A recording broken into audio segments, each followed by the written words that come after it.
Qui Parlamento.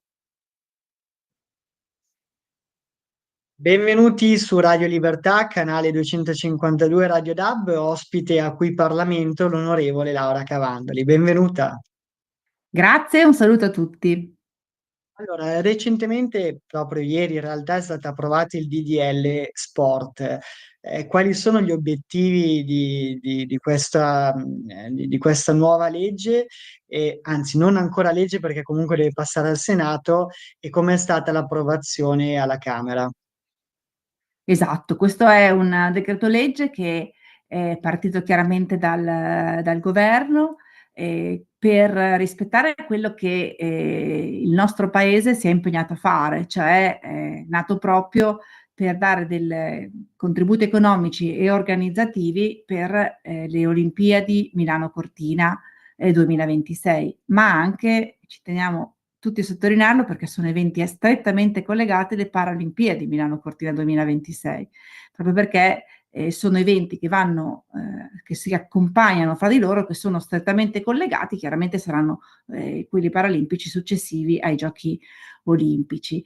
L'approvazione alla Camera è avvenuta dopo una sede referente, diciamo, abbastanza impegnativa, abbastanza corposa, dove ci tengo a sottolineare è entrata in vigore una norma importantissima per tutti quelli che vanno in montagna e per tutti gli sciatori, perché il casco è diventato obbligatorio, diventerà obbligatorio quando il decreto legge finirà la conversione per tutti. Questo è uno degli emendamenti che è stato approvato alla Camera durante la sede referente e che chiaramente cambierà effettivamente quello che è lo sport che tutti conosciamo, quindi lo sci. Al momento era obbligatorio fino a 18 anni, ora passa a tutti. Si è provveduto a finanziare con questo decreto legge quello che è l'attività di soccorso pubblico da parte delle forze dell'ordine, ma anche e soprattutto da parte dell'assistenza sanitaria, degli agenti di polizia, quindi sia dal punto di vista della Polizia di Stato che da parte del Ministero della Difesa. Tutti quindi una serie di impegni che vengono presi e che servono per attuare anche dal punto di vista dell'assistenza, ma anche del supporto logistico per la realizzazione di questo importante evento che l'Italia si è assunta l'incarico di realizzarlo e che dovrà necessariamente essere per l'Italia una delle vetrine per mostrare a tutto il mondo non solo le proprie bellezze, ma anche la propria capacità organizzativa e la propria capacità di essere Italia nell'organizzare le Olimpiadi. Non ci sono solo le Olimpiadi, perché in questo provvedimento sono entrati i Giochi del Mediterraneo di Taranto del 2026, sono entrati le ATP Finals di tennis, quindi di Torino, e è entrata la America's Cup di Napoli, che ci sarà anche questa nel 2026, e poi si è parlato anche di l'istituzione di un commissario e di una norma sugli stadi che saranno necessari per il 2032, quindi una norma che riguarda gli europei di calcio, per intenderci, del 2032.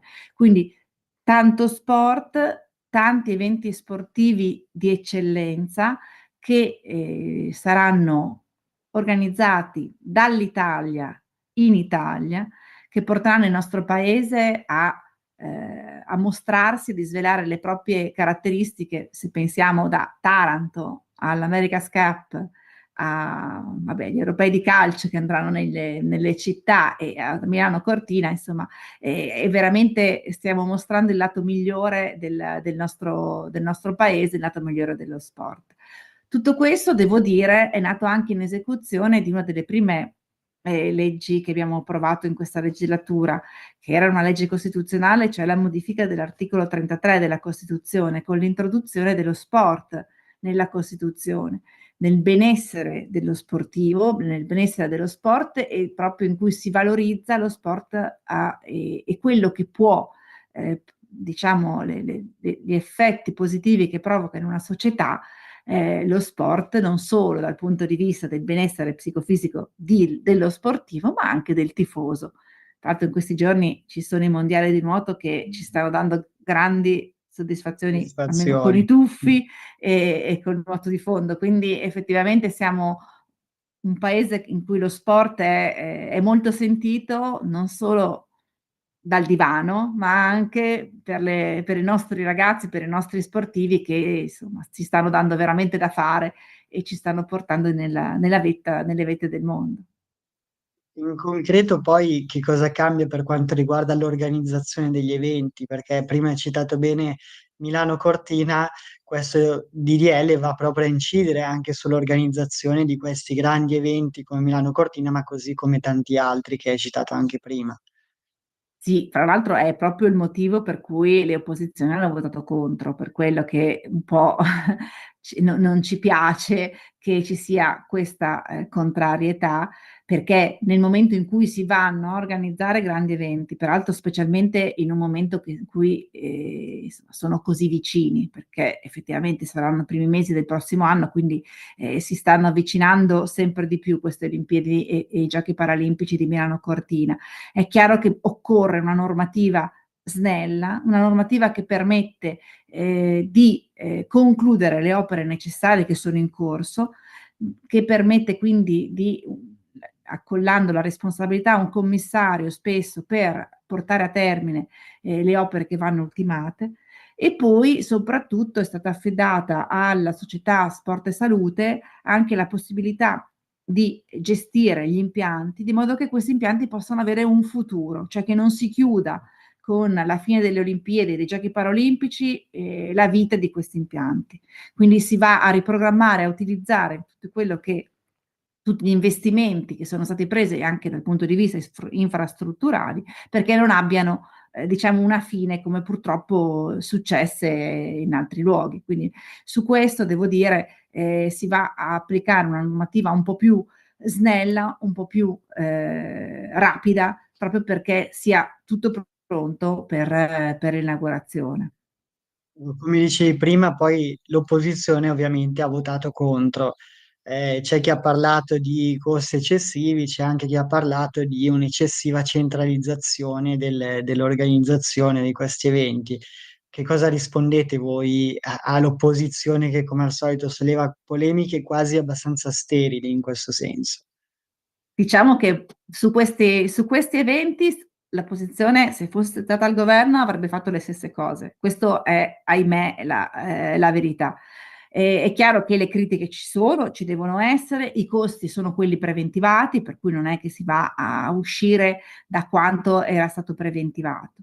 E la critica che viene fatta sì, sulle modalità, sull'accentramento, beh, io credo che il fatto che ci sia una società tecnica che si occupi di sport e di salute come è nella propria denominazione, non mi pare assolutamente una qualcosa che vada a uscire dal proprio ambito applicativo, anzi, le risposte ci sono, ci saranno nei fatti e forse almeno quando ci mostriamo al pubblico mondiale con l'opposizione si dovrebbe essere un attimo più uniti, credo che sarebbe sicuramente un ottimo segnale.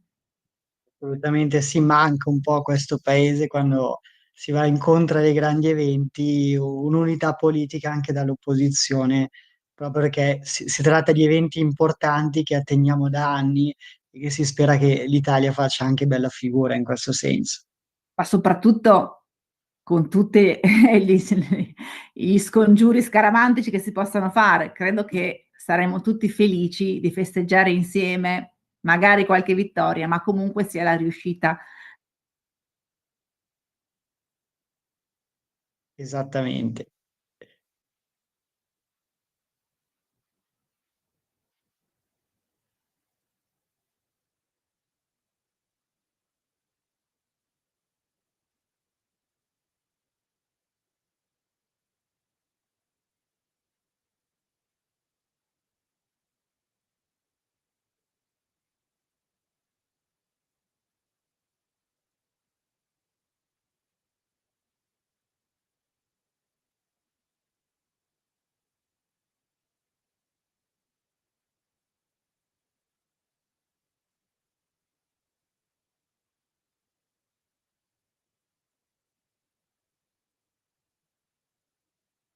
Mi è saltata la connessione. Bene, grazie allora a Laura Cavandoli per il suo intervento. Ecco, mi Mi è senti? morto sì, mi è morto il computer. Non c'è problema, facciamo, poi Ri- verrà tagliata comunque questa parte. andava Quindi bene? sì, sì, sì, no, non c'è problema, magari facciamo la parte, cioè Il dove ti saluto saluto finale. sostanzialmente. Sì, almeno quello. Sì, non so se vuoi dire l'ultima battuta così faccio passare 2 secondi, mi dici quando, 2 secondi di un'ultima battuta, poi io ti saluto e la chiudiamo così. Va bene, no, sì, sì, no, ok, d'accordo. Allora dai, ti attacco da quando dicevo, insomma, che su queste, che dobbiamo festeggiare tutti insieme, Va ok? bene. Aspetta che Allora, dica a mio marito di non passare. ok. Ok, dai, mi dai tu il via. Ok, andiamo, via. Quindi io credo che a Milano Cortina saremo tutti felici di festeggiare sia i Giochi Olimpici che i Giochi Paraolimpici, i nostri atleti che scaramanticamente speriamo che possano salire sul gradino più alto del podio. Ma soprattutto credo come paese saremo tutti felici di festeggiare la riuscita e magari veramente il trionfo del nostro paese davanti alla vetrina mondiale ed olimpica e paraolimpica. Quindi io credo che Milano Cortina sarà un primo passaggio importantissimo e poi sì, si andrà avanti con gli altri eventi, li abbiamo citati, l'America's Cup, i Giochi del Mediterraneo, gli ATP Finals, quelli in realtà sono quelli che arriveranno già quest'autunno. Quindi lo sport che con questo decreto diventa veramente un bello matrimonio fra l'Italia e lo sport a livello mondiale. Bene, allora grazie, speriamo in bene e grazie all'onorevole Laura Cavandoli per il suo contributo e anche per il lavoro che porta avanti in Parlamento. Grazie a voi per l'ospitalità e buon proseguimento a tutti. Buon proseguimento su Radio Libertà.